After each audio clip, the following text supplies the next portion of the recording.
The ancient world was no stranger to brutal rulers, but King Cambyses II is remembered for something far more specific: the total collapse of his sanity.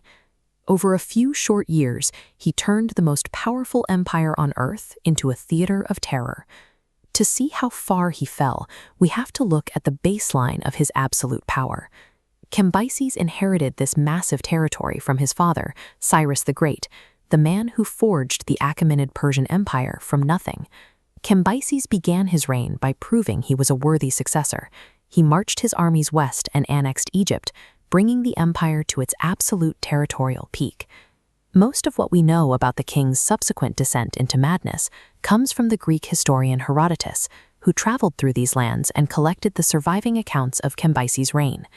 Inheriting absolute power can be a toxic burden. It left Cambyses with a fragile ego and a constant need for validation, a mind waiting for a single failure to crack. That failure arrived when Cambyses looked toward Ethiopia. Instead of surrendering, the Ethiopian king mocked him, sending back a massive, unstringable bow as a challenge Cambyses was never meant to meet. Blinded by rage, Cambyses ignored logistical planning and marched 50,000 men into the unforgiving desert, convinced that his mere presence would be enough to conquer the wilderness. The desert proved indifferent to his crown. Within weeks, the army ran out of food, and the soldiers were forced to slaughter and eat their own pack animals just to survive another day. As the supplies vanished, the men turned on each other. History records that the starving soldiers began casting lots to decide which one out of every 10 men would be killed and eaten by their comrades. Humiliated and broken, Cambyses finally ordered a retreat, crawling back to Egypt with only a fraction of the force he started with. The desert had consumed his army, and now the weight of the defeat consumed his mind. His sense of invincibility was gone. When Cambyses reached the city of Memphis, he found the Egyptians feasting and dancing in the streets. Convinced they were mocking his failure in the desert, the king spiraled into a paranoid rage. He was wrong. The Egyptians were actually celebrating the festival of their living god, the sacred Apis bull. Cambyses outlawed the celebration on the spot, ordered the execution of city officials, and then committed the unthinkable. He drew his dagger and stabbed the sacred calf. The animal lingered in pain before finally dying from the wound, a death that left the local population in a state of absolute religious shock.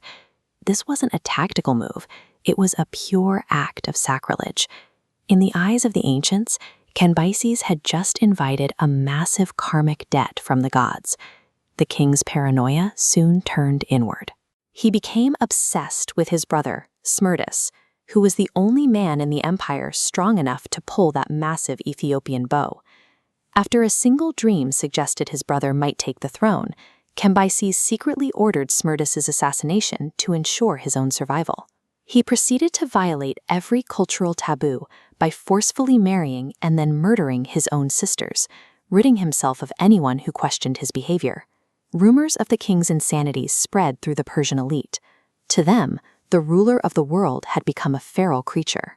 To prove he was still mentally sharp, Cambyses devised a horrific demonstration. He drew his bow and shot an arrow through the heart of his lead advisor's son, arguing a madman couldn't shoot with perfect precision. By the time he reached the end of his stay in Egypt, Cambyses' definition of sanity was entirely disconnected from the real world. He had lost his humanity.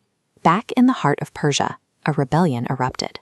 2 Magi brothers seized the throne, with one of them claiming to be Smerdis, the very brother Cambyses had secretly killed months earlier. Realizing he was being usurped by a ghost of his own making, Cambyses rushed to his horse, desperate to ride home and crush the rebellion. In his haste, the king's sword slipped from its scabbard. The blade sliced through his clothes and buried itself in his thigh. The blade struck the precise point on his leg where he had sacrilegiously wounded the sacred Apis bull. 20 days later, the wound became infected, and history's most volatile king died slowly in his tent. It is one of history's strangest coincidences. Was this highly specific death just a clumsy accident from a man who had lost his mind? Or was this divine nemesis, the universe finally collecting the debt for his unchecked hubris? Tell me your theories in the comments.